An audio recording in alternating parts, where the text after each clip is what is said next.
سبسكرايب.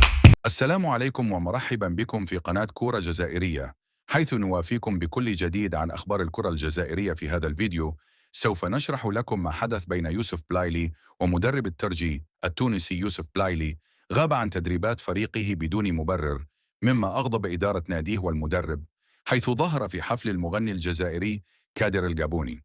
وبعدما عاد يوسف إلى التدريبات استفسر منه المدرب ولم يعطه الرد اللازم، حيث لم يتقبل ذلك المدرب، فدخلا في شجار لفظي.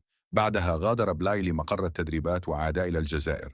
بعد هذا الحادث كيف سيكون مصير بلايلي مع فريق الترجي؟ وهل يوسف بهذا الفعل يضغط على ناديه لكي يقبل بتسريحه؟